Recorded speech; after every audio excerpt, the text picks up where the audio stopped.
Permasalahan kemacetan di kawasan Jalan Cemara Ujung, Banjarmasin Utara lantaran masih belum tuntungnya jembatan Alalak 1 yang menghubungkan Banjarmasin dengan Batola.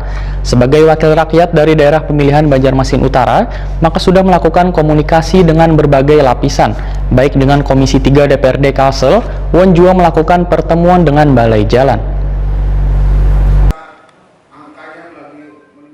Permasalahan kemacetan di kawasan Jalan Cemara Ujung, Banjarmasin Utara kada terlepas dengan masih belum tuntungnya jembatan Alalak 1 yang menghubungkan Banjarmasin dengan Batola. Anggota DPRD Banjarmasin, Sukrawardi, ditakoni Prima TV usai reses tak menghadirkan warga Kelurahan Alalak Selatan di kantor Kecamatan Banjarmasin Utara jelang tengah hari Sabtu 3 April 2021 memadahkan Jalan Cemara Ujung wayah ini menjadi permasalahan besar bagi warga Banjarmasin Utara. Sebagai wakil rakyat dari daerah pemilihan Banjarmasin Utara, maka sudah melakukan komunikasi dengan berbagai lapisan, baik dengan Komisi 3 DPRD Kalimantan Selatan, yang juga mengurusi infrastruktur, juga melakukan pertemuan dengan Balai Jalan. Hasilnya, pada tanggal 15 April 2021 akan dibuka jembatan Alalak 1 sehingga akan mengurangi tingkat kemacetan dan kerusakan jalan yang berada di ujung Perumnas tersebut. Politisi Partai Golkar ini pun mengaku mendorong Dinas PUPR Banjarmasin untuk melakukan perbaikan jalan Cemara Ujung. Hasilnya, dinas tersebut berjanji akan memulai mengerjakan atau mengaspal sepanjang jalan tersebut pada bulan Mei 2021 nang wayah ini dalam tahap pengerasan jalan.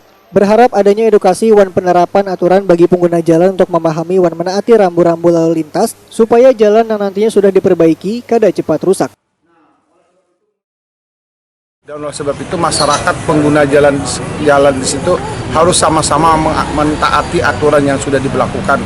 Tanda kebersamaan pengguna jalan itu menjadi baik dan kita akan menjadi selamat semuanya. Jadi lepaskan ego masing-masing bahwa kondisinya memang seperti itu dan tertundanya jembatan Alalak baru itu yang diperkirakan September akan berfungsi, maka akan menjadi clear dan clean semuanya yang kemacetan dan kerusakan. Itulah upaya saya sebagai wakil DPRD Kota Banjarmasin, Dapil Banjarmasin Utara menyikapi keluhan dan kerusakan jalan Cemara itu yang saya optimalisasikan untuk membangun terus dengan komunikasi yang penentu daripada penyelesaian jembatan maupun jalan itu.